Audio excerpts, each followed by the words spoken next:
Bismillahirrahmanirrahim. Assalamualaikum warahmatullahi wabarakatuh. Sebelum acara majelis ini kita mulai, pada bapak dan ibu yang masih berada di luar, mari yang majelis ini bisa hadir karena materi akan segera kita mulai. Bismillahirrahmanirrahim. Alhamdulillah, nahmaduhu wa nasta'inuhu wa nastaghfiruh wa na'udzu billahi min syururi anfusina wa min sayyiati a'malina. Man yahdihillahu fala mudilla lahu wa man yudlil fala hadiya lahu. Asyhadu an la ilaha illallah wahdahu la syarika lahu wa asyhadu anna Muhammadan abduhu wa rasuluhu la nabiyya ba'dahu. Bapak Ibu sekalian, pertama mari kita panjatkan syukur kepada Allah Subhanahu wa taala karena pada hari majelis ini kita tidak dipertemukan oleh Allah SWT. Semoga langkah-langkah Bapak Ibu dalam majelis ini mendapatkan pahala dan keberkahan dari Allah SWT. Salam dan salawat marilah kita anunkan untuk uswah manusia yaitu Rasulullah SAW. Semoga kita dapat dipertemukan Allah SWT bersama baginda Rasulullah SAW surga nanti. Amin ya rabbal alamin. Baik Bapak Ibu sekalian, pada pagi ini telah hadir Ustaz Irwan yang insya Allah akan menyampaikan materi yang cukup menarik dan bisa jadi di antara kita semua belum pernah mendapatkan materi ini. Dan sebenarnya kita ketahui bahwa materi ini sangat luar biasa. Kita akan berbicara tentang tafsir Al-Fatihah. Sebagaimana kita ketahui bahwa susunan Al-Quran yang pertama itu adalah kita letakkan surat Al-Fatihah itu di awal Al-Quran.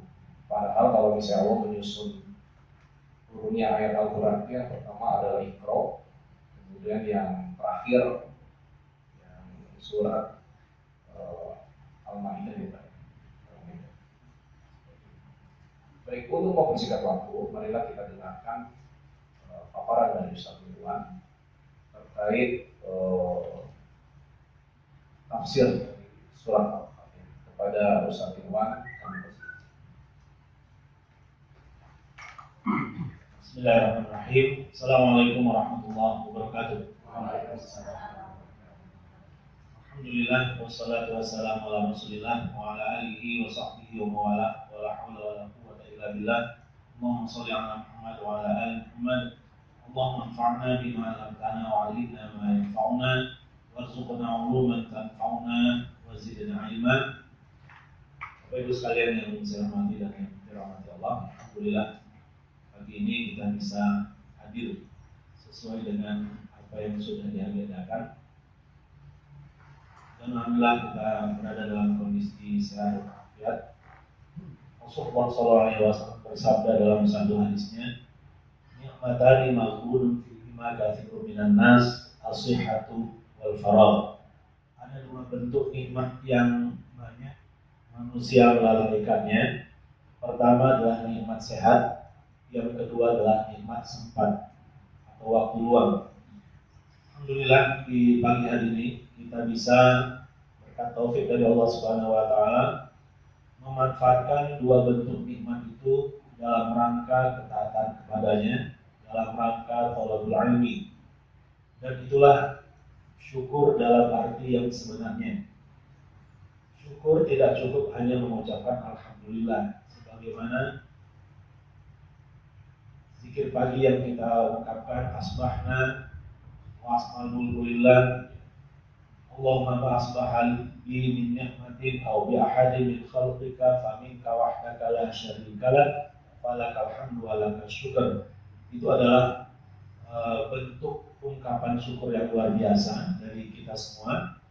Tapi kata para ulama, syukur itu baru dikatakan syukur sempurna kalau rasa syukur itu keluar dari hati, diucapkan dengan lisan, dan konsekuensinya dilaksanakan dalam bentuk perbuatan.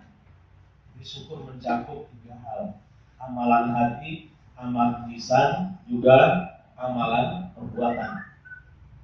Alhamdulillah pagi hari ini insya Allah kita dalam konteks itu, dalam konteks bersyukur dalam arti yang sempurna. Di hati kita meyakini bahwa nikmat sehat yang Allah anugerahkan ini benar-benar berasal dari Allah, bukan karena kita rajin jaga makanan, bukan karena kita rajin olahraga, bukan itu. Kita yakin semuanya datangnya dari Allah Subhanahu wa taala. Lisan kita pun mengucapkan alhamdulillah, dan di saat ini nikmat sehat itu kita pakai dalam rangka thalabul ilmi, salah satu bentuk kepada Allah Subhanahu wa taala. Kajian kita di pagi hari ini, di kajian pertama dan semoga bukan yang terakhir. Semoga kita istiqomah, karena penyakit yang melanda di mana-mana, melanda majelis-majelis taklim di mana-mana adalah penyakit bosanan. Dan memang iblis itu sudah hafal bagaimana caranya untuk mengalihkan kita dari sesuatu yang sebenarnya bermanfaat bagi kita. Ala kulli hal, semoga Allah Subhanahu wa taala memberi kita taufiknya untuk bisa istiqomah dalam thalabul ilm. Kajian kita seperti yang diamanahkan untuk saya sampaikan adalah tentang Al-Fatihah. Tapi sebelumnya, nama saya Nirwan Nazaruddin. Nama asli saya Nirwan saja, Nazaruddin nama ayah saya. LC itu lisans. Lisans ini afiliasinya ke Prancis kalau nggak salah. S1-nya itu LC lisans. Kalau dulu kita kan pakai BA ya, itu sama dengan BA sebenarnya. LC untuk S1 di Timur Tengah dan Pakistan. Kemudian MIS, Master of Islamic Studies, bukan Information System. Ada yang mengira seperti itu. Ada juga yang mengira itu terbalik, MSI sebenarnya. Enggak juga ya. Yes. Baik.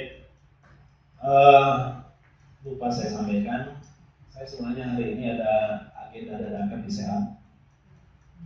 Harusnya jam 9. Acaranya jam 9.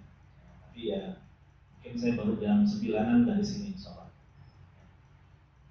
Baik, kita mulai dari kita bacakan dulu ayatnya. A'udzubillahi minasyaitonirrajim. Bismillahirrahmanirrahim. Alhamdulillahirabbil alamin. Ar-Rahmanir-Rahim. Maliki yaumiddin. Iyyaka na'budu wa iyyaka nasta'in. Ihdinas siratal mustaqim. Siratal ladzina an'amta 'alaihim ghairil maghdubi 'alaihim waladdallin.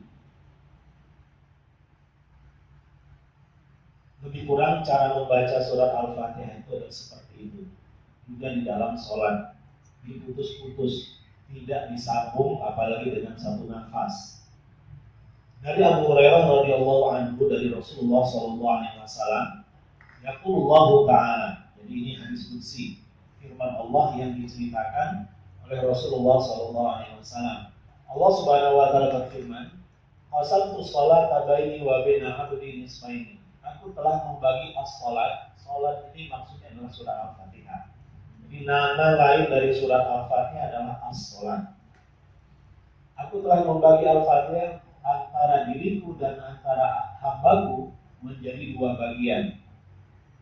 Nisfu hali wa nisfu hali abdi. Setengahnya untukku dan setengahnya untuk hambaku. Wali abdi masal. Dan hambaku akan mendapatkan apa yang dia minta.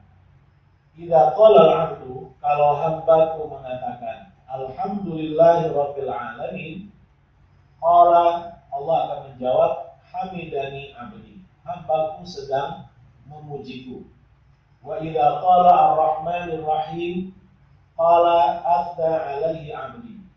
Afda juga sama artinya dengan hamidan, hambaku sedang memujiku. Fa idza qala maliki yaumiddin, qala Allahu majjadani abdi. hambaku sedang memuliakanku. Wa idza qala iyyaka na'budu wa iyyaka nasta'in, qala Allah Subhanahu wa taala menjawab, hadza baini wa baina 'abdi wa li 'abdi ma sa'al. Ini adalah antaraku dan antara hambaku, dan hambaku akan mendapatkan apa yang dia minta. Fa idza qala ihdinas siratal mustaqim siratal ladzina an'amta 'alaihim ghairil maghdubi 'alaihim waladdallin, qala hadza li 'abdi wa li 'abdi ma sa'al. Ini adalah untuk hambaku dan hambaku akan mendapatkan apa yang dia mohonkan. Hadis riwayat Imam Muslim. Jadi ini sekaligus sebagai penjelasan tentang fadilat surat Al-Fatihah, bahwa surat Al-Fatihah itu isinya adalah pujian kita kepada Allah. Allah yang mengajarkan kepada kita bagaimana cara memuji dirinya. Jadi tidak ada cara-cara yang lebih afdol kecuali dengan cara yang Allah ajarkan kepada kita. Seperti yang kita sebutkan tadi, di dalam sholat hendaknya membaca surat Al-Fatihah itu tidak disambung. Bismillahirrahmanirrahim, alhamdulillahirabbil alamin, arrahmanirrahim, maliki yaumiddin, itu tidak disarankan. Yang disarankan oleh para ulama dibaca ayat per ayat. Karena Allah Subhanahu wa taala akan menjawab dari setiap ayat yang kita baca dari surat Al-Fatihah. Ini sebagai mukadimah. Surah Al-Fatihah terdiri dari 7 ayat dan itu disepakati oleh para ulama. Disebut sebagai sab'ul mathani, 7 ayat yang diulang-ulang. Jadi tentang jumlah ayatnya disepakati oleh para ulama, tidak ada seorang pun yang mengatakan selain itu. Hanya saja mereka berbeda pendapat apakah Bismillahirrahmanirrahim itu bagian dari surat Al-Fatihah atau bukan. Mereka berbeda pendapat mana ayat pertama dari surat Al-Fatihah itu. Kalau yang kita pahami, yang kita anut adalah pendapat bahwa Bismillahirrahmanirrahim adalah bagian dari surat Al-Fatihah, sekaligus dia adalah ayat pertama dari surat Al-Fatihah. Itu mayoritas ulama berpandangan seperti itu. Cuma ada yang berpandangan, kalau saya tidak salah itu mazhab Maliki, bahwa Bismillahirrahmanirrahim ini bukan bagian dari surat Al-Fatihah. Ayat pertama dari surat Al-Fatihah adalah Alhamdulillahirabbil alamin. Di antara dalilnya adalah hadis ini. Di sini nggak ada Bismillah kan? Wasaltu sholat baini wa baina abdi nisfaini fa nisfu li wa nisfu li abdi wa li abdi ma sa'al idza qala aku alhamdulillahirabbil alamin. Bismillah tidak disebutkan. Ini di antara dalil yang mereka pakai. Tentunya dalil bukan hanya satu kan? Dalil itu banyak, harus dihimpun semua dalil baru disebutkan. Kalau alhamdulillahirabbil alamin ayat pertama, lantas ayat ke-6-nya yang mana? Menurut mazhab Maliki, ayat ke-6-nya adalah ayat ke-7 dibagi 2. Siratal ladzina an'amta 'alaihim, itu ayat ke-6-nya. Ghairil maghdubi 'alaihim waladdallin, itu ayat ke-7. Saya dulu pernah beli kaligrafi surat Al-Fatihah. Yang setelah saya cermati, itu berarti penulisnya adalah orang-orang Afrika Utara atau asalnya dari penganut mazhab Maliki. Karena Bismillahirrahmanirrahimnya kosong, nggak ada angka. Angka satunya posisinya di Alhamdulillahirabbil alamin. Angka ke-6-nya siratal ladzina an'amta 'alaihim. Jadi kalau ada di antara Bapak Ibu sekalian yang melihat itu, jangan disalah-salahkan, itu benar. Itu pandangan menurut pendapat mazhab Maliki. Kemudian kalau kita perhatikan Al-Quran, dimulai dengan surat Al-Fatihah. diakhiri dengan surat An-Nas. Kita akan mendapatkan hal yang konsisten yang Allah sebutkan di awal Al-Quran dan di penutup Al-Quran. Kita perhatikan, Bismillahirrahmanirrahim, Alhamdulillahi Rabbil Alamin. Rabb, Ar-Rahmanirrahim, Malik Yaumiddin, Malik.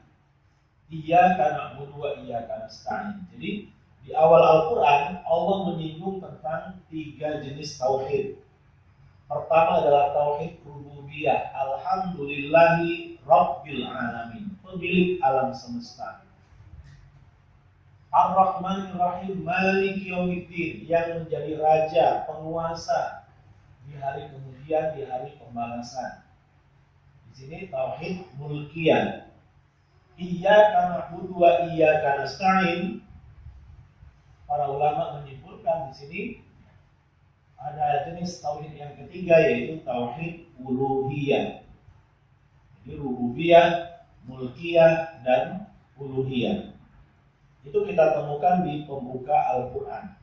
Dan di penutupnya, Bismillahirrahmanirrahim, Qul a'udzu bi rabbin nas, rububiyah, malikin nas, mulkiyah, ilahin nas, uluhiyah. Jadi Al-Quran dibuka dengan 3 jenis tauhid dan ditutup juga dengan 3 jenis yang sama. Pembuka dan penutup Al-Quran konsisten menyinggung tentang akidah, khususnya tentang tauhid, rububiyah, mulkiyah, dan uluhiyah. Kalau rububiyah berkaitan dengan apa yang Allah lakukan untuk makhluk-makhluknya. Di alam wujud ini hanya ada 2, Allah dan Al-Alamin. Selain Al-Alamin adalah Allah, selain Allah adalah Al-Alamin. Kita adalah bagian dari Al-Alamin itu.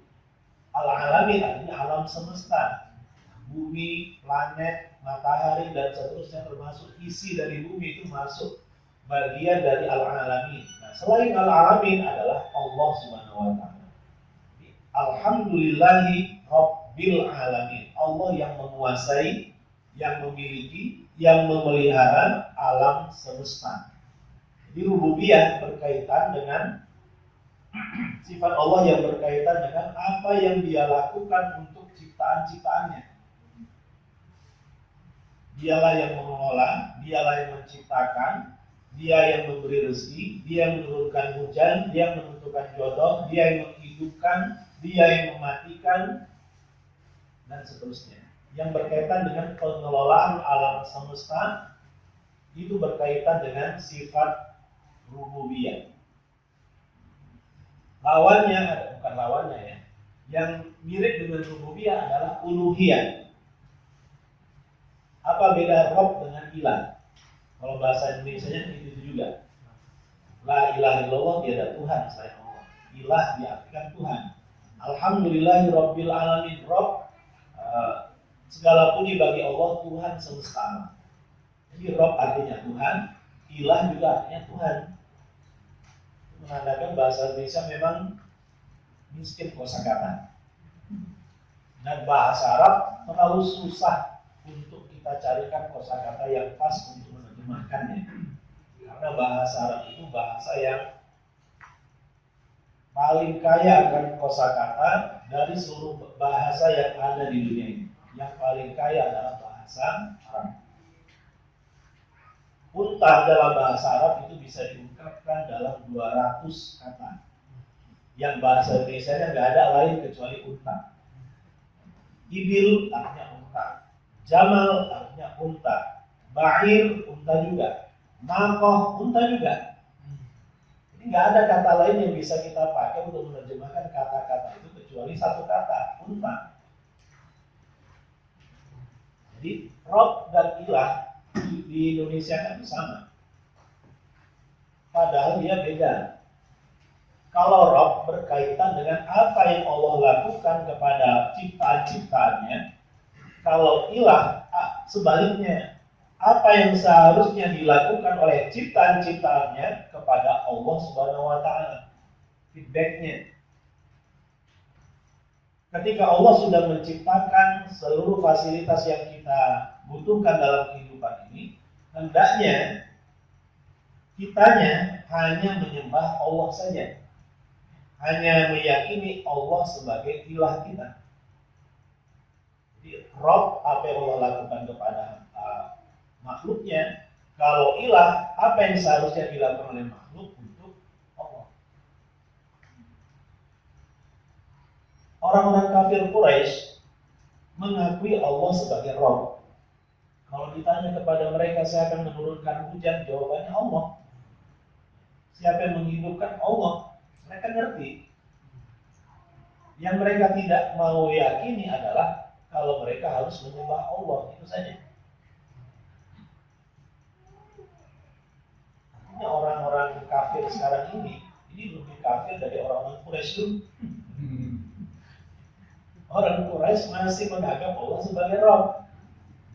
Orang-orang kafir sekarang atau sebagian orang beriman sekarang, orang Muslim sekarang, tidak sedikit yang tidak menganggap Allah sebagai Rabb. Jadi lebih parah. Jadi yang tidak dilakukan oleh orang-orang Quraisy adalah meyakini Allah sebagai ilah, meyakini la ilaha illallah, itu mereka nggak mau. Tapi kalau la robba illallah, mereka masih mau. Jadi Rob tidak sama dengan ilah. Jadi kalau la ilaha illallah diterjemahkan dengan tiada Tuhan selain Allah, memang rancu jadinya.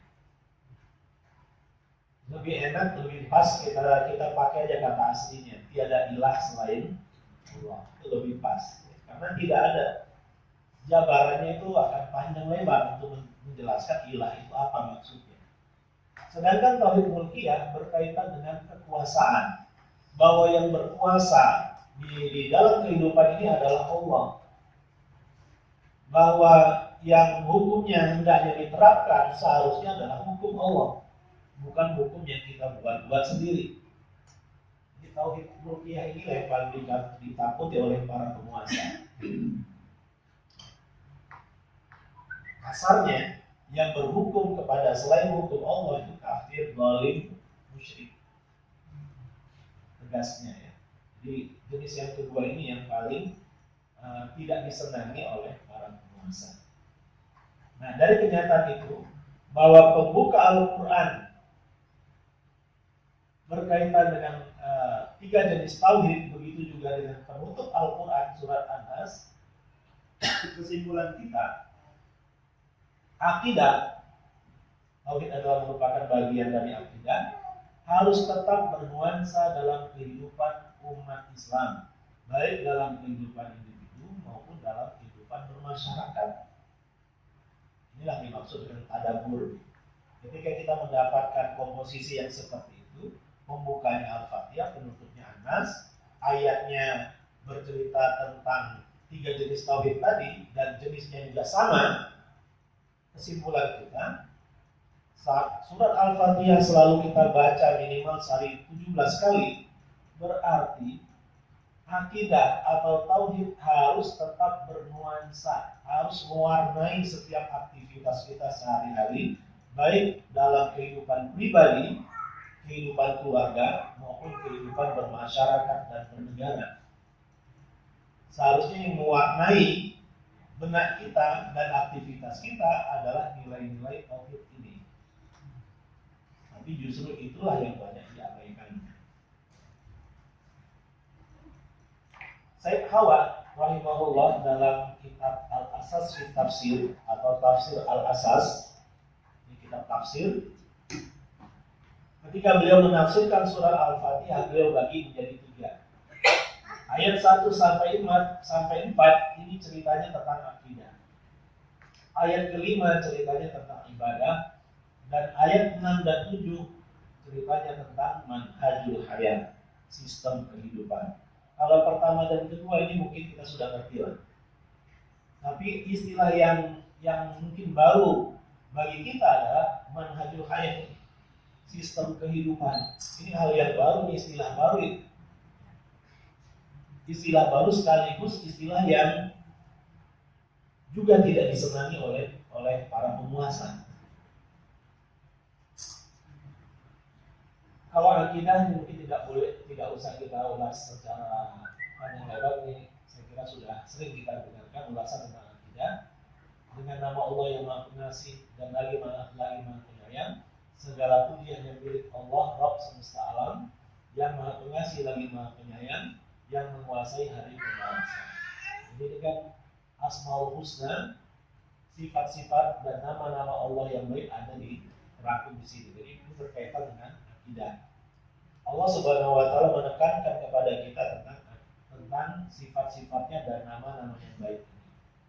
Kemudian ayat kelima, iyyaka na'budu wa iyyaka nasta'in. Ini nuansanya adalah ibadah. Hablum minallah. Sedangkan dua ayat yang terakhir bercerita tentang manhajul hayat, sistem kehidupan. Ini sekali lagi yang menarik sebenarnya dalam kajian surat Al-Fatihah justru ayat ke-6 dan 7 ini. Berikut ayat kelima yang nanti akan kita ulas. Semoga ya kayaknya nggak mungkin, waktunya nggak cukup.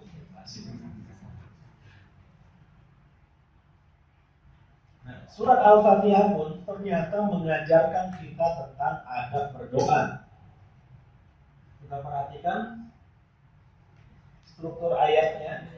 Dimulai dengan Bismillahirrahmanirrahim, Alhamdulillahirabbil alamin, Arrahmanirrahim, Maliki yaumiddin, Iyyaka na'budu wa iyyaka nasta'in. Ini mukadimah doa seharusnya seperti itu. Jangan to the point. Jangan belum apa-apa sudah Rabbana atina fid dunya hasanah. Itu ingin cepat pulang semua. Jadi harus ada mukadimah dulu. Ya kita ketika nulis surat kan ada basa-basi dulu kan. Tidak langsung to the point.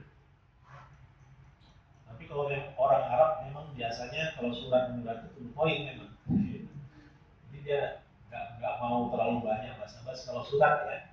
Tapi kalau bahasa sapa menyapa mereka memang banyak panjang lebar gitu. Mujamalatnya ya. Basa-basi itu panjang lebar. Tapi dalam surat misalnya kalau kita ingin kita di Masjidil Haram ya, kita ingin minta mushaf, nggak usah terlalu resmi, kita ambil sobekan kertas, kita tulis saya mau minta mushaf 10 eksemplar untuk masjid, sudah kasih, dia baca udah nih, kasih langsung. Jadi nggak usah pakai rapi-rapi, diketik pakai komputer, di print, nggak perlu. Mereka nggak perlu yang seperti itu, mereka nggak butuh yang seperti itu. Cukup kita datang dengan, saya dulu pakai kertas disobek, saya tulis, udah saya kasihkan, udah dapat satu karton gitu. Dalam berdoa hendaknya ada mujamalahnya, ada puja-puji kita ungkapkan di awal doa kita sebagaimana yang diajarkan oleh surat Al-Fatihah. Di mana isi dari doa kita di dalam surat Al-Fatihah adalah ihdinas siratal mustaqim. Tunjukilah kami ya Allah ke jalan yang lurus. Ihdi adalah kata perintah. Kata perintah, kalau kata perintah itu ditujukan ke Allah, itu artinya doa ya. Bukan artinya kita memerintah Allah. Bukan. Kalau kata perintah ditujukan ke orang atau sesuatu yang posisinya lebih tinggi, itu bukan perintah, tapi itu permohonan. Tapi kalau kata perintah diarahkan ke level yang lebih di bawah, itu namanya instruksi. Kalau kata perintah diungkapkan untuk orang-orang yang selevel, itu permintaan atau ya apa intinya? Permohonan. Jadi isi dari doa kita adalah ihdinas siratal mustaqim. Jadi hendaknya dalam doa sehari-hari yang kita ungkapkan, kita mulai dulu dengan tahmid. Kemudian baru isinya, dan lanjutannya hendaknya juga ditutup dengan tahmid dan salawat. Jadi mukadimah yang lebih lengkap adalah tahmid dan salawat, dan diakhiri juga dengan tahmid dan salawat. Di tengah-tengahnya adalah isi dari yang kita inginkan, kita mintakan kepada Allah Subhanahu wa taala. Dari struktur ini berarti dalam satu hari itu kita memohon kepada Allah minimal 17 kali. Ihdinas siratal mustaqim. Nanti kita uraikan. Kita ingat ini dulu. Dalam satu hari kita selalu memohon kepada Allah Subhanahu wa taala minimal 17 kali dengan doa ihdinas siratal mustaqim. Apa sebenarnya yang kita minta dalam doa ini? Nanti akan dijawab. Iyyaka na'budu wa iyyaka nasta'in. Ayat kelima. Ayat 1 dan sampai ke-4 itu berkaitan dengan asma wa sifat, berkaitan dengan tauhid, berkaitan dengan nama-nama Allah. Ayat kelima, hanya kepadamu lah ya Allah kami beribadah dan hanya kepadamu pula kami beristi'anah. Di sini pakai nun, bukan pakai hamzah. Di sini pakai dhamir mutakallimin, bukan dhamir mutakallim, bukan dhamir yang artinya tunggal, aku, tetapi kami. Kenapa di sini pakai kami? Sebagai ulama mengatakan litta'dhim, untuk membesar mengagungkan Allah Subhanahu wa taala. Imam Ibnu Katsir rahimahullah mengatakan dalam ayat ini qaddamal maf'ul wa huwa iyyaka wa karrara lil ihtimam wal hasad. Ai la na'budu illa iyyak wa la natawakkal illa 'alaik. Wa hadha huwa kamalul ta'at. Jadi iyyaka dalam ilmu nahwunya itu adalah kata yang dipakai saat kita ingin mendahulukan objek dalam satu kalimat. Kepadamu kami beribadah dan kepadamu kami memohon pertolongan. Dalam struktur yang lain yang mirip, na'buduka wa nasta'inu bika. Kami menyembahmu dan kami memohon pertolongan kepadamu. Tapi kalau kalimatnya seperti itu, bentuk penegasannya kurang dalam bahasa Arab. Dalam bahasa Arab sangat-sangat tegas satu kalimat kalau objeknya atau maf'ulun bihnya dikedepankan, didahulukan sebelum subjek dan predikat. Iyyaka na'budu wa iyyaka nasta'in. Itu mantap sekali. Jadi ini diantara bentuk kemukjizatan Al-Quran. Dari kata-katanya saja, walaupun kita nggak ngerti itu, cara pengucapannya terkesan mantap gitu. Ada tasdidnya dia. Iyyaka na'budu wa iyyaka nasta'in. Dan secara harfiah terjemahannya pun memang mengesankan hal yang mantap gitu. Hanya kepadamu lah ya Allah kami menyembah atau beribadah. Na'budu kan dari kata ibadah. Dan hanya kepadamu pula kami beristi'anah, memohon pertolongan. Sangat kental nilai tauhidnya di situ. Kalau itu yang selalu kita ikrarkan setiap hari, sangat salah dan keliru kita kalau yang kita praktekkan justru bertentangan dengan ayat yang selalu kita baca. Yang kita baca iyyaka na'budu wa iyyaka nasta'in, tapi masih rajin minta-minta ke kuburan. Itu sudah nggak masuk. Ya bertentangan Pak. Kan wa iyyaka nasta'in. Iyyaka na'budu wa iyyaka nasta'in itu artinya kita hanya berpusat kepada Allah saat kita beribadah, tujuannya hanya Allah, dan saat kita memohon pertolongan, berdoa di antaranya, doa kita arahkan hanya kepada Allah, bukan kepada yang lainnya.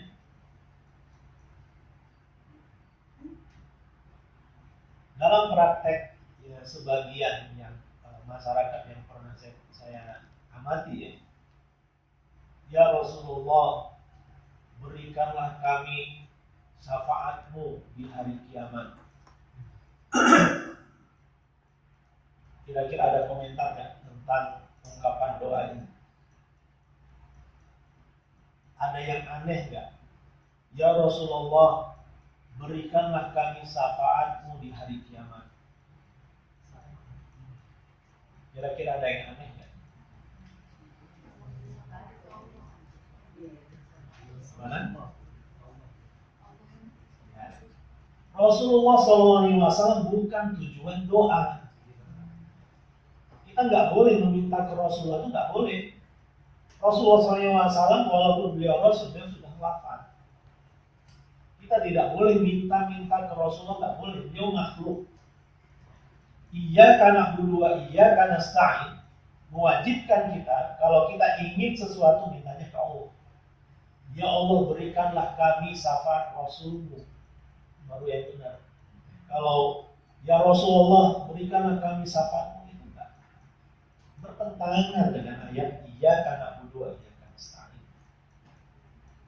Artinya enggak konsisten. Yang dimohonkan kepada Allah iyyaka na'budu wa iyyaka nasta'in, yang diungkapkan ke Allah iyyaka na'budu wa iyyaka nasta'in, tapi prakteknya bertentangan, itu enggak konsisten. Jadi Imam Ibnu Katsir mengatakan ini yufidul hasan, artinya penegasan yang amat sangat. Maksudnya la na'budu illa iyyak, kami tidak menyembah kecuali hanya kepadamu. Wala natawakkal illa alaik, dan kami tidak bertawakal kecuali ke atasmu, kepadamu. Wa hadza huwa kamalul ta'at, dan ini adalah bentuk ungkapan yang menandakan ketaatan yang sempurna. Wad-din, dan agama, ajaran Islam, yarji'u kullu ila hadainil ma'nayain, dan seluruh isi dari agama Islam ini berpulang kepada dua makna dari ayat ini. Iyyaka na'budu wa iyyaka nasta'in. Kemudian wahada kama qala ba'd salaf, sebagaimana yang dinyatakan oleh sebagian ulama salaf. Salaf itu artinya ulama-ulama dari kalangan sahabat, tabi'in, tabi'in, dan setelahnya. Itu yang disebut sebagai salaf. Lawannya khalaf, ulama-ulama kontemporer. Al-Fatihah sirrul Quran, kata mereka. Al-Fatihah itu adalah rahasianya Al-Quran. Wa sirruha hadhil kalimat, dan iyyaka na'budu wa iyyaka nasta'in adalah rahasia dari Al-Quran. Dan rahasia dari surat Al-Fatihah itu adalah iyyaka na'budu wa iyyaka nasta'in. Iyyaka na'budu fal awal tabru'u minasyirik, membersihkan diri kita dari kesyirikan. Sedangkan wa iyyaka nasta'in wa tsani, ungkapan yang kedua, tabru'u minal haul wal quwwah wa tafwid ilallah azza wa jalla, membersihkan diri kita dari kekuatan daya selain dari Allah Subhanahu wa taala, dan menyerahkan segala apa yang kita alami kepada Allah Azza wa Jalla. Di dalam hadis Abu Dzar, saya belum sempat mencarinya. Sebelum hadis Abu Dzar, Imam Al-Dhahhak dari Ibnu Abbas radhiyallahu anhu mengatakan, iyyaka na'budu, yakni iyyaka nuwahhid wa nakhaf wa nad'u ya rabbana la ghairak. Uraian dari na'bud adalah nuwahid, kami bertauhid, kami mengesahkanmu, kami takut, kami berharap, hanya kepadamu lah kami takut, berharap, dan hanya engkau lah yang kami esahkan. Sedangkan wa iyyaka nasta'in ala ta'atika wa ala umurina kulliha, hanya kepadamu lah kami memohon pertolongan untuk menyelesaikan urusan-urusan kami, dan ketaatan-ketaatan kami pun kami mohonkan kepadamu ya Allah agar bisa kami tunaikan dengan sempurna. Imam Qatadah mengatakan, iyyaka na'budu wa iyyaka nasta'in ya'murukum an tukhlisu lahul ibadah wa an tasta'inuhu ala amrikum. Allah Subhanahu wa taala memerintahkan kita semua, kalian, maksudnya kita, untuk ikhlas dalam beribadah hanya kepada Allah saja, dan agar kalian memohon pertolongan hanya kepada Allah saja untuk menyelesaikan urusan-urusan kalian. Kembali Imam Ibnu Katsir menyatakan, wa inna ma qaddama iyyaka na'budu ala wa iyyaka nasta'in. Kenapa Allah Subhanahu wa taala mendahulukan iyyaka na'budu dan mengakhirkan wa iyyaka nasta'in? Karena ibadah itu adalah satu hal yang kita maksudkan hanya kepada Allah. Sedangkan isti'anah, memohon pertolongan, itu adalah wasilah ilaiha, adalah perantara, sarana untuk melengkapi, menyempurnakan ibadah kita. Bagaimana supaya ibadah kita sempurna kepada Allah? Wa iyyaka nasta'in. Kita tidak bisa beribadah dengan inisiatif diri kita sendiri. Itu nggak bisa. Tetap kita memohon isti'anah kepada Allah agar kita mampu beribadah. Hanya iyyaka na'budu wa iyyaka nasta'in. Tidak mungkin kita hanya bisa iyyaka na'budu saja tanpa wa iyyaka nasta'in.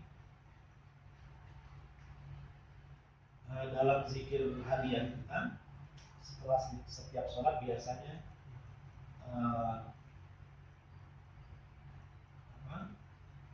wa husni ibadatik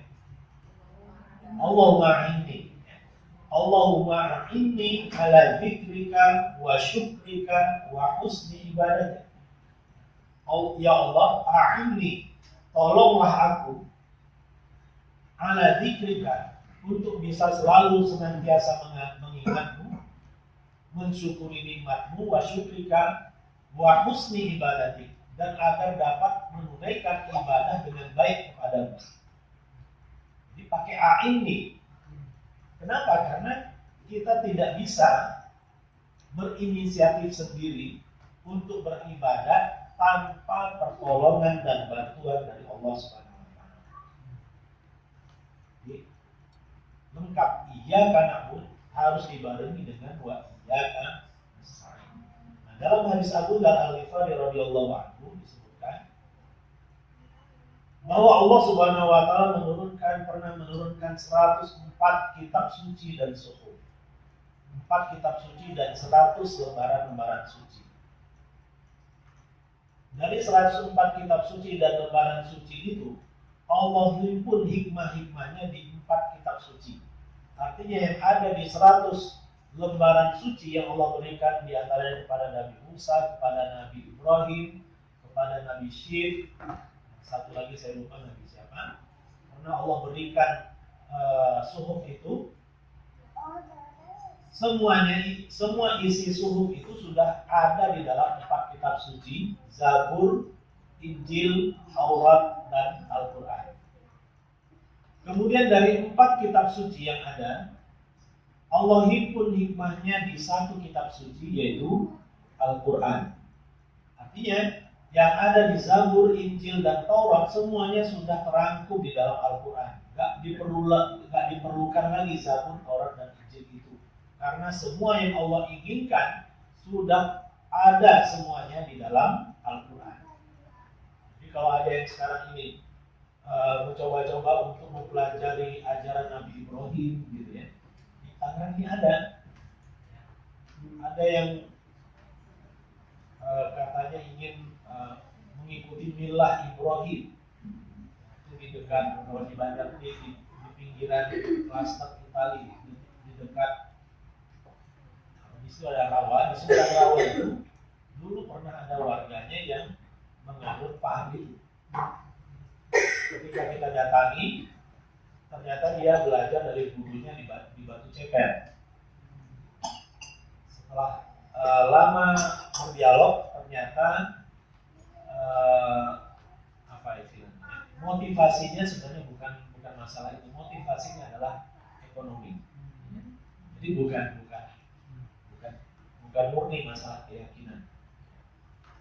Yang ingin saya katakan adalah kita sudah tidak memerlukan lagi, sejak diutusnya Rasulullah SAW, seluruh manusia sudah tidak butuh lagi Taurat dan Injil.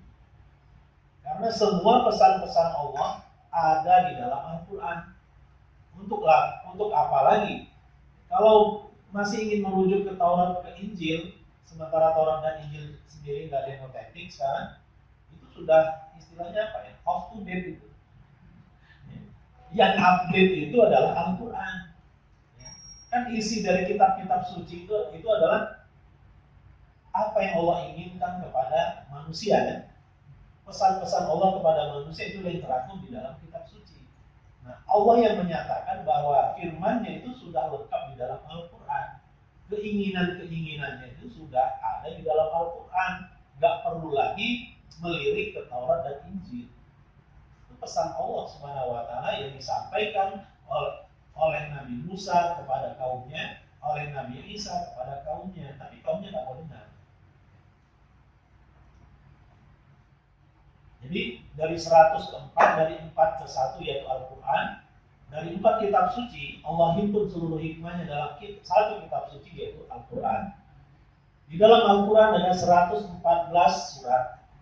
Dari 114 surat itu hikmahnya terhimpun dalam satu surat saja, yaitu Al-Fatihah.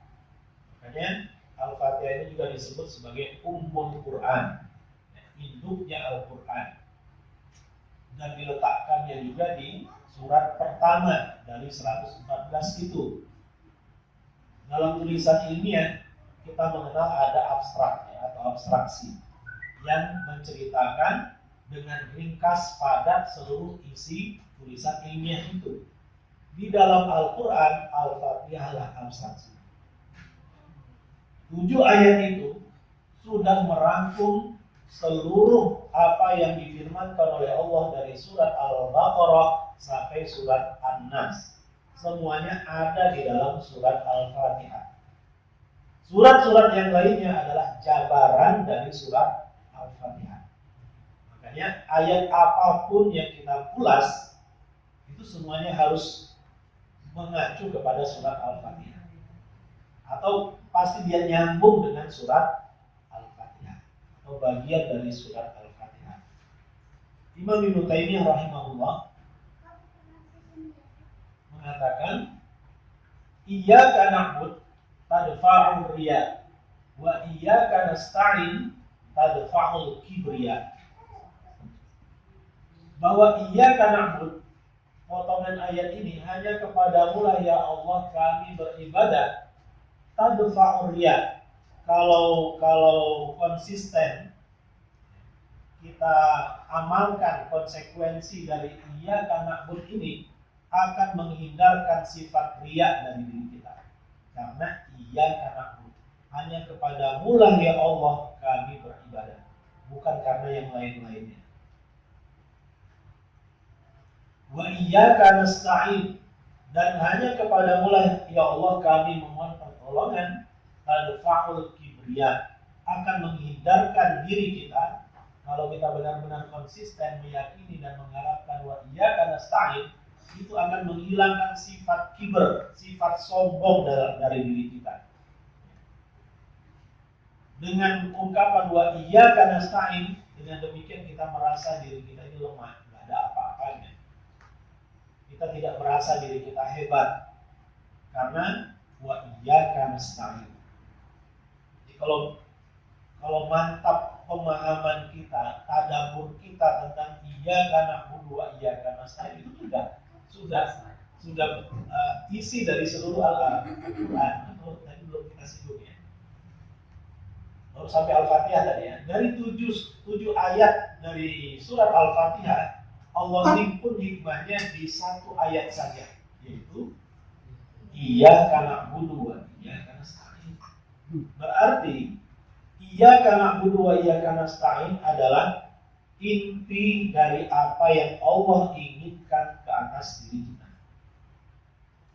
Inti dari ajaran Islam adalah iyyaka na'budu wa iyyaka nasta'in. Selebihnya itu adalah penjabaran. Syariat, akidah, akhlak itu adalah jabaran dari iyyaka na'budu wa iyyaka nasta'in. Bagaimana ibadah yang baik dan sempurna itu kita dapatkan dalam ayat-ayat yang lainnya dan hadis-hadis Rasulullah SAW. Bagaimana cara memohon kepada Allah, meminta pertolongan kepada Allah Subhanahu Wa Taala yang baik, itu juga dijabarkan di dalam ayat-ayat yang lain dan hadis-hadis Rasulullah SAW. Jadi Iyyaka na'budu wa iyyaka nasta'in adalah intisari dari apa yang Allah inginkan kepada kita. Dalam kehidupan ini, misi kita adalah iyyaka na'budu, beribadah kepada Allah Subhanahu wa taala. Sebagaimana yang Allah firmankan di dalam surat Ad-Dariyat ayat 56, "Wa ma khalaqtul jinna wal insa illa liya'budun." Berarti tidak aku ciptakan jin dan manusia kecuali hanya untuk beribadah kepada. Misi kita dengan demikian dalam kehidupan ini adalah beribadah kepada Allah. Ibadah dalam arti yang luas. Ibadah jangan diartikan hanya dalam konteks mahdohnya saja, dalam konteks khususnya saja. Para ulama membagi ibadah menjadi ibadah umum dan ibadah khusus. Ibadah khusus disebut juga dengan ibadah mahdoh, sholat, zakat, puasa, haji, zikir, doa, dan sejenisnya. Itu berkategori ibadah mahdoh atau ibadah khusus. Selebihnya itu adalah ibadah umum. Kita hadir di sini pada saat ini ibadah umum. Jangankan yang mulia seperti ini, tidurnya kita hendaknya bernilai ibadah. Sampai masuk WC pun diajarkan oleh Rasulullah kan, agar itu tidak luput nilai ibadahnya.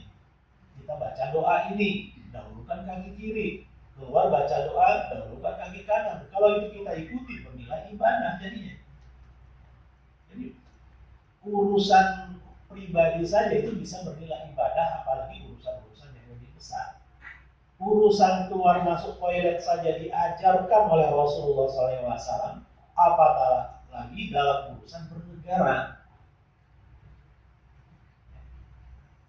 Jadi iyyaka na'budu wa iyyaka nasta'in ini komplit lah, yang mencakup seluruh ulasan dalam ajaran Islam.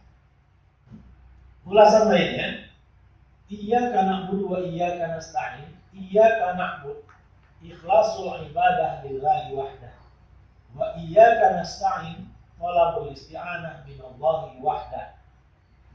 Al-ibadah ghayatun, al-isti'anah wasilatun.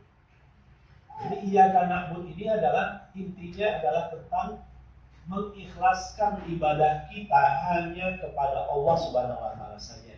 Jangan kita arahkan kepada yang lain-lainnya. Wa iyyaka nasta'in ini adalah thalabul isti'anah, ketika kita menginginkan pertolongan kita mintakan juga hanya kepada Allah Subhanahu wa taala. Kesimpulannya, tujuannya adalah ibadah. Tujuan hidup kita, misi hidup kita adalah ibadah.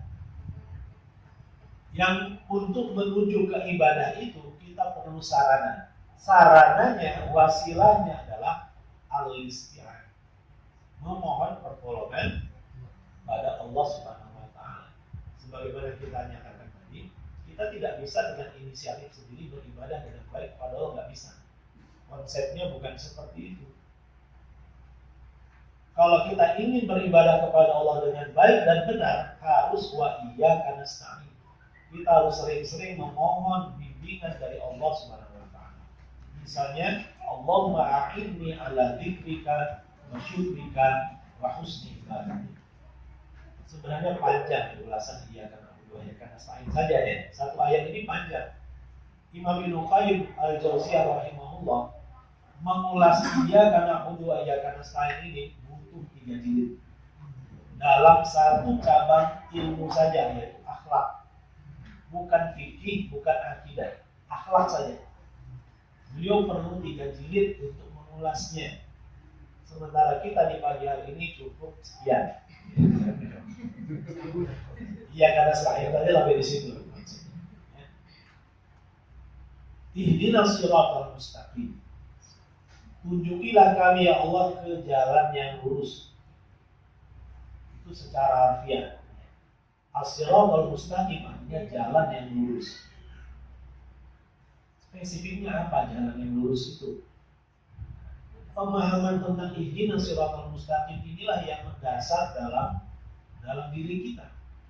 Ketika kita salah dalam mengartikan as-siratal mustaqim, kan salah kesananya kan salah semua nanti. Siratal mustaqim artinya adalah jembatan yang akan kita lalui kelak di akhirat. Kalau itu pemahamannya sangat jauh, nggak konkret, nggak berbumi dia. Ya. Kita jelaskan, ihdinas siratal mustaqim. Al-hidayah yang dimaksud di sini adalah al-irsyad wa taufik. Irsyad itu bimbingan, taufik itu bimbingan. Irsyad itu arahan, taufik itu bimbingan. Wafaqa yuwafiqu taufiqan. Ya, bimbingan bahasa Indonesianya. Dan hidayah pun terbagi dua. Ada hidayah irsyad dan ada hidayah taufik. Kalau hidayah taufik hanya milik Allah, tidak dimiliki oleh manusia. Allah lah yang mempunyai hak pada siapapun. Innaka la tahdi man ahbabta walakin Allah yahdi man yasha. Ketika Rasulullah ingin membimbing Abu Thalib pamannya untuk mengucapkan la ilaha illallah, Abu Thalib tidak mampu mengucapkannya dan Allah menurunkan ayat itu. Artinya Rasulullah tidak punya hidayah taufik. Hidayah taufik itu milik Allah Subhanahu wa taala saja. Kita menginginkan tetangga kita masuk Islam karena dia hanif, lurus, baik sekali. Sayangnya dia nggak Islam. Kita sudah lama menasihati dia, tapi dia tidak kunjung mau mengucapkan dua kalimat syahadat. Padahal dia ngerti Islam itu benar, Al-Quran itu benar, dia ngerti, tapi tidak kunjung mampu dia mengucapkan dua kalimat syahadat. Kenapa? Karena Allah belum berkehendak untuk memberikan taufik kepadanya. Padahal kita sudah memberikan hidayah irsyad kepadanya. Jadi yang bisa kita lakukan adalah hidayah irsyad. Yang bisa dilakukan oleh Rasulullah SAW adalah hidayah irsyad, memberi petunjuk, hanya sekedar mengarahkan.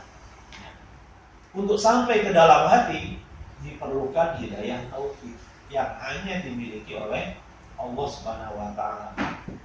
Yahdi may yasha ila shiratal mustaqim. Allah memberi petunjuk kepada siapapun yang dia kehendaki ke jalan yang lurus. Jadi hidayah di sini adalah al-irsyad wa taufik. Wa qad ta'ala hidayah bi nafsiyah dan seterusnya. Dan dia bermakna alhimna, berilah kami ilham ya Allah untuk meniti jalan yang lurus.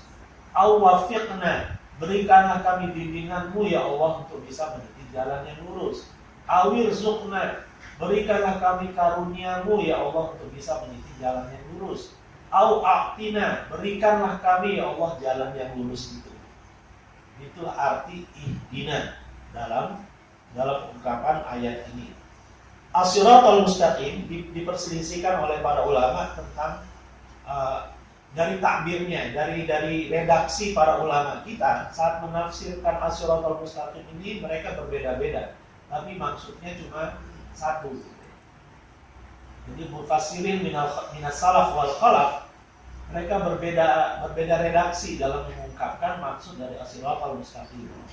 Wa in kana yarji'u hasiluha ila syai'in wahid, walaupun pada akhirnya penafsiran mereka semuanya menuju kepada satu hal yang sama, wa huwal mutaba'atu lillah wa lirrasul, bahwa ihdinas siratal mustaqim itu mengarah kepada mengikuti petunjuk Allah dan petunjuk Rasulullah SAW.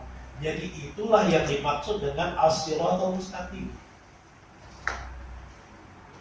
Jalan yang lurus itu secara konkret adalah mentaati perintah Allah dan mengikuti ajaran Rasulullah SAW. Lebih konkretnya lagi, mengikuti Quran dan Sunnah. Itulah arti as-sirat al-mustaqim. Faruya annahu kitabullah. Bahkan ada yang lebih mengkhususkan lagi bahwa as-siratal mustaqim adalah Al-Quran. Jadi spesifiknya, konkretnya, jalan yang lurus itu adalah Al-Quran. Sehingga ihdinas siratal mustaqim, bimbinglah kami ya Allah untuk dapat memahami dan mengamalkan Al-Quran. Itu artinya. Jadi kalau kitanya sendiri jauh dari Al-Quran, berarti yang kita minta apa sebenarnya? Berarti kita nggak serius dalam memohon kepada Allah ihdinas siratal mustaqim. Kalau kita serius memohon ihdinas siratal mustaqim, hendaknya kita memang akrab sehari-hari, akrab dengan Al-Quran. tilawatan wa fahman wa amalan wa tadabburan wa amalan. Ya, kita baca, kita pahami, kita renungkan sampai kita amalkan. Itu baru serius ihdinas siratal mustaqimnya. Ya. Kalau ihdinas siratal mustaqim diucapkan dalam keseharian nggak begitu akrab dengan Al-Quran, berarti kurang serius. Jadi as-siratal mustaqim itu kalau lebih luasnya lagi ada yang menafsirkannya Islam, ada yang menafsirkannya Al-Quran, dan ada yang menafsirkannya mutaba'atul Rasul sallallahu alaihi wasallam. 3 istilah yang kelihatannya berbeda padahal maksudnya itu juga. Islam mempunyai dasar Quran dan Sunnah. Quran salah satu dasar Islam yang dirinci oleh Sunnah. Sunnah salah satu dasar Islam yang memperinci Al-Quran. Jadi ya keliling di situ saja. Rasulullah SAW pernah membuat satu gambaran gitu ya, menggaris satu garis lurus, kemudian menggaris garis lainnya sebelah kanan dan kirinya, dan mengatakan ini adalah jalan Allah yang lurus. Dan ini adalah jalan-jalan setan yang terpisah-pisah, yang terpecah belah. Di setiap ujung jalan ini, syaitanun yad'u ilaihi. Ada setan yang menyeru ke jalan tersebut. Kita sedang menjalani jalan yang lurus ini, tiba-tiba dipanggil sama setan, belok sini, belok kanan, belok kiri. Nah, kita pun ikut. Dan Rasulullah SAW menyitir ayat 153 Al-An'am, wa anna hadza sirati mustaqiman fattabi'uhu wa la tattabi'us subula fatafarraqa bikum an sabili dzalikum wasaqum bihi la'allakum tattaqun. Dan inilah jalanku, jalan yang lurus, ikutilah jalan yang lurus ini, dan jangan kalian ikuti jalan-jalan yang lain yang dapat mencerai-beraikan kalian dari jalan Allah tersebut. Jadi kalau ada yang belok kanan, belok kiri, dia akan tercerai-berai, susah untuk disatukan pendapatnya dengan para ulama. Ketika ada umat Islam yang berpendapat berbeda dengan ulama-ulama yang menyatakan bahwa ada penistaan agama, ada yang mengatakan tidak, itu karena mereka sudah belok kanan, belok kiri, jadi susah disatukan. Mereka sudah mengikuti jalan yang di depannya ada syaitan yang lagi. Jadi ketika ingin disatukan persepsinya, mereka menolak. Kenapa? Karena mereka udah jalurnya beda, trayeknya beda. Jadi susah untuk disatukan. Saya teringat pelajaran ilmu ukur dulu waktu di pesantren. Dulu tidak ada matematika. Garis lurus adalah garis terpendek yang menghubungkan 2 titik. Saya masih hafal itu kaidah. Begitu juga kata para ulama kita, jalan yang terpendek menuju surga adalah siratal mustaqim. Jadi kalau kita belok-belok semakin jauh. Jangan belok-belok, kalau mau ke surga itu lurus saja lah, lempeng. Ya. Kalau kita belok kanan, belok kiri itu akan semakin lama dan semakin jauh. Bisa kehabisan bensin di tengah jalan. Ya. Jadi itu kira-kira analoginya. Ya. Bahwa yang Allah Subhanahu Wa Taala inginkan kepada kita meniti jalan yang lurus ini. Masalahnya jalan yang lurus itu apa? Sudah terjawab tadi, itu Al-Quran. Lebih jelas lagi ketika kita membaca ayat ihdinas siratal mustaqim, tunjukilah kami ya Allah ke jalan yang lurus. Allah jawab setelah 2 ayat, siratal ladzina an'amta 'alaihim ghairil maghdubi 'alaihim waladdallin. Bismillahirrahmanirrahim. Alif lam mim. Dzalikal kitab. Jawabannya. Jadi kitab ini Al-Quran tiada keraguan di dalamnya, hudan sebagai petunjuk lil muttaqin, bagi orang